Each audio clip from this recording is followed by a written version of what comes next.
बिस्मिल्लाहिर्रहमानिर्रहीम। आज हम फ्यूसिडिन क्रीम के बारे में कंप्लीट रिव्यू करेंगे। फ्यूसिडिन क्रीम एंटीबायोटिक क्रीम है जिसका एक्टिव इंग्रेडिएंट फ्यूसिडिक एसिड है। फ्यूसिडिन क्रीम स्किन के बैक्टीरियल इन्फेक्शन के लिए इस्तेमाल होती है। जैसे जल्द पे जो छोटे छोटे जख्म बन जाते हैं जो जल्दी ठीक नहीं होते तो उनके लिए ये इस्तेमाल होती है। या शुगर की वजह से पाँव पे जो जख्म बन जाते हैं जो जल्दी ठीक नहीं होते तो उस कंडीशन में भी फ्यूसिडिन क्रीम इस्तेमाल होती है। रगड़ या जिल्द की खराश के लिए फ्यूसिडिन क्रीम इस्तेमाल होती है।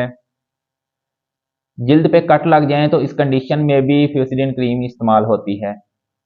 फ्यूसिडिन क्रीम इस्तेमाल करने से जिल्द के जो जख्म हैं वो बहुत जल्द ठीक हो जाते हैं। इसके अलावा फ्यूसिडिन क्रीम इन्फेक्टेड डर्माटाइटिस में भी इस्तेमाल होती है। फ्यूसिडिन क्रीम का काम ये होता है कि ये बैक्टीरिया की ग्रोथ को रोक देती है। जब जख्म पे बैक्टीरिया की ग्रोथ रुक जाती है तो जख्म बहुत जल्द ठीक होना शुरू हो जाता है।